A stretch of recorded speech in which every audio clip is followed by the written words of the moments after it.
in the Caribbean, closer to home. Some wet and windy weather. Unfortunately, the threat of flooding is not receding, and if anything, things could get worse again as we head towards the weekend. But let's concentrate on the here and now.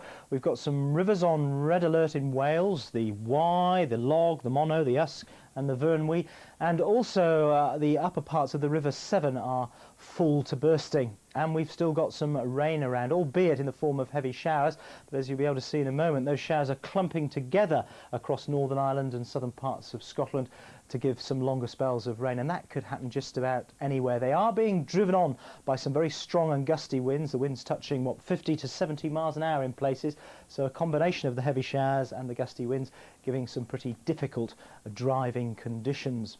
And then as we head towards the weekend, well, this is the problem, this low coming in off the Atlantic. We're not absolutely certain about the track at the moment, but it does look as though it is going to bring us some more wind and rain, and of course we'll be keeping you updated on developments. Today, though, if you get caught out in a shower, it's going to feel decidedly chilly with those strong winds blowing across the country. Some of them could be heavy and thundery, could even be some sleet and snow over the mountains in North Wales, up over the Cumbrian Fells, and of course the mountains of Scotland as well as Northern Ireland.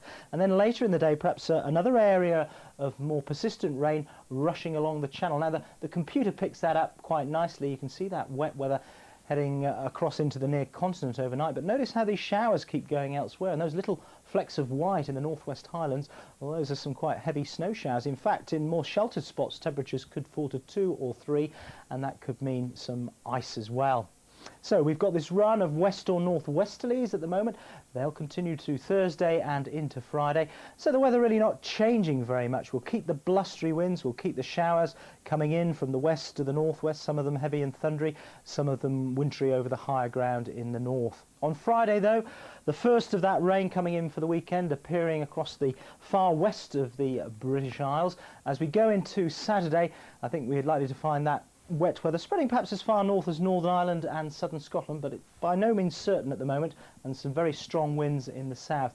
And then we go into Sunday, rather like last weekend, the rain and the wind clearing into the North Sea, and then we'll be back into those blustery showers for the start of next week. That's the forecast. Bye-bye.